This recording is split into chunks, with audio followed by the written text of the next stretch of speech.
What's up everyone? John Rettinger from Techno Buffalo here with a full review of the first PlayStation certified phone. This is a device that had been rumored for almost years. Let's go ahead, take a look, and see if it's worthy of the PlayStation name.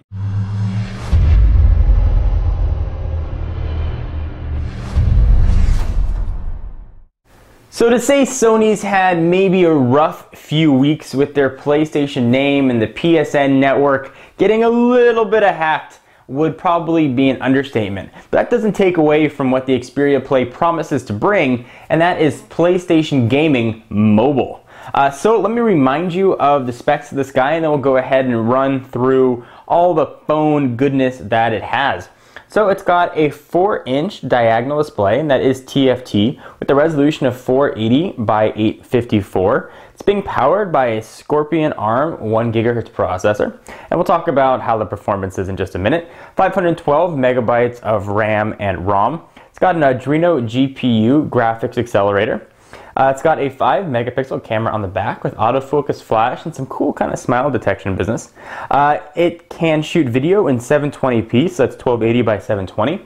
It's running Android 2.3 Gingerbread, which is kind of awesome.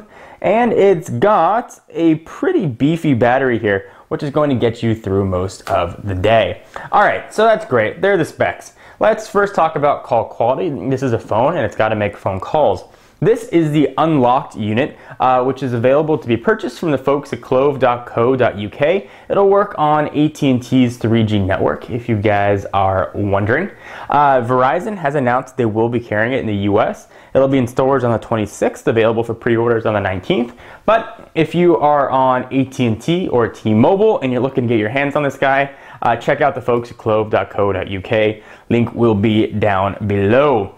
Call quality was just about average. In my 20 call test, I had 3 dropped calls. People on the other end definitely knew I was on a cell phone. There was some popping and the call quality was a little bit tinny. I did have Bluetooth connectivity issues, so definitely want to check this compatibility-wise with your car's Bluetooth or your headset if that's what you use for phone calls. Something definitely to keep in mind. Speakerphone was quite loud. Alright, so let's talk about the screen. We'll jump past all that business.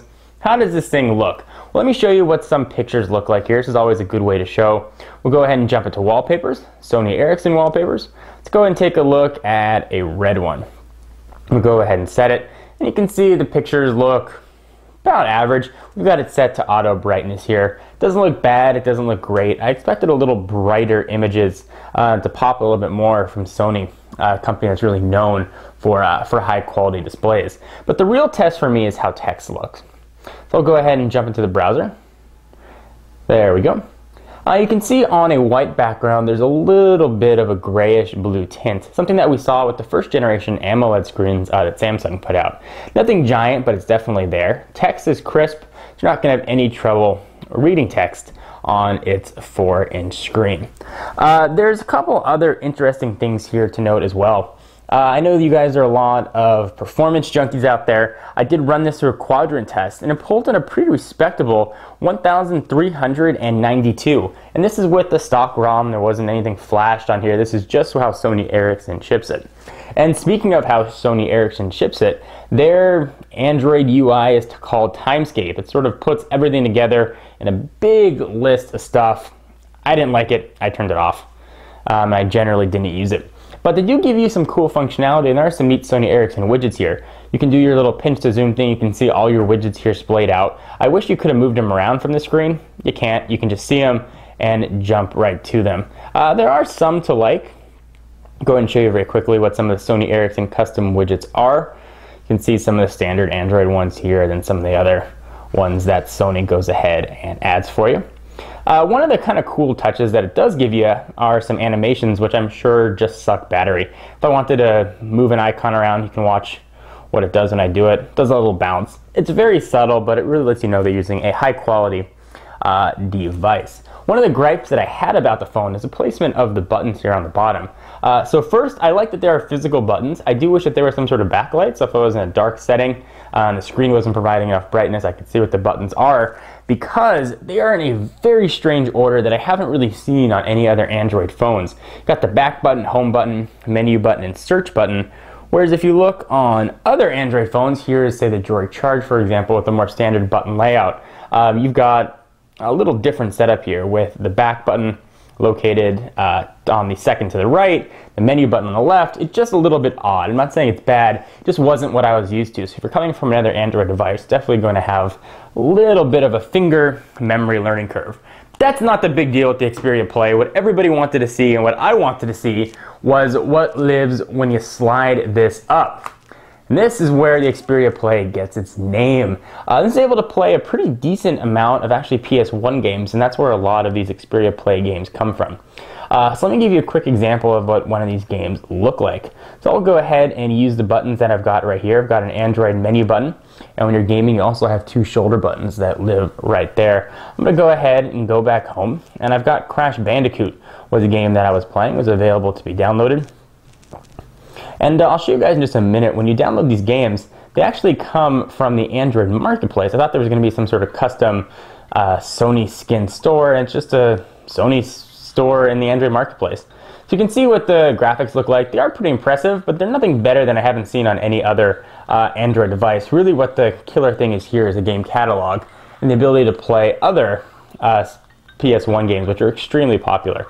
So because of the size of the phone, this four-way navigation is really, really tight and close together. I had a hard time sort of moving my fingers around. I've got relatively large thumbs, making sure I didn't hit two buttons. It took some getting used to. Something to bear in mind. Oftentimes I was hitting a corner and hitting two. The four shape buttons, the typical Sony buttons here, the triangle, the X, the square, and the circle. I like saying that to show I proved that I know my shapes. Did work very well, but I didn't have any of the same issues with the arrows for whatever reason. And you got these two, I always feel dirty when I do this, those touch buttons here, which are used for some navigation. Sometimes you need to control them. Kind of neat to see, and you've got your start and select button. Games work well, the controls were fun. It didn't kill battery as much as I would like. I was able to get a full day while playing some serious games on here. But in all honesty, the games that Sony gives you can be a bit expensive. In fact, I'll show you what some of those are in a minute. But for me, one of the most appealing things about having a phone like this is something like this. So assuming that you own the original cartridges, you can download a ton of emulators for different games. So I've got a Super Nintendo emulator here, and I was go ahead and playing my Super Mario Brothers, which was kind of awesome, and you can map these controllers for anything you want.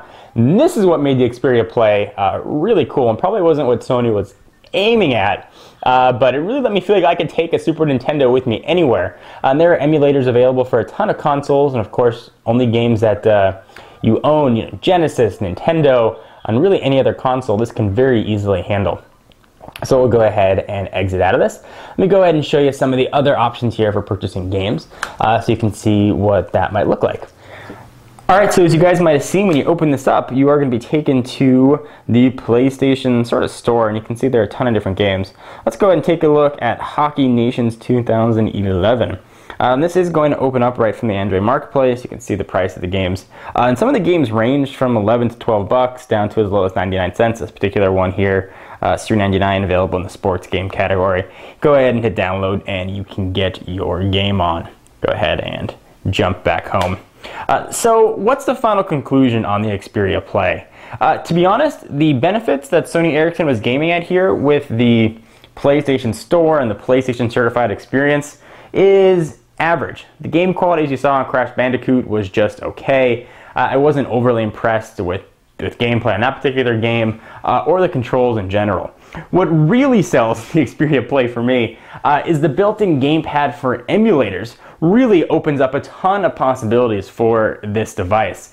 So if you do find yourself on a subway, on a train, playing a lot of games and touch-only controls aren't doing it for you, or mapping buttons to your corded keyboard aren't doing it for you, this is going to be a really solid device to look at. You can take really full advantage of an awesome gaming experience just based on having this gamepad. Now certainly you could probably do this with a Bluetooth keyboard or a micro USB attachment if your phone supports it, which would probably make this a bit obsolete. Generally on a phone this thick I would want to have a keyboard, however I can really live with it. If you are a gamer and you want to take your games with you, I can definitely recommend the Xperia Play. Performance was solid, battery life was good, screen was average, call quality wasn't overly impressed with, but it did work.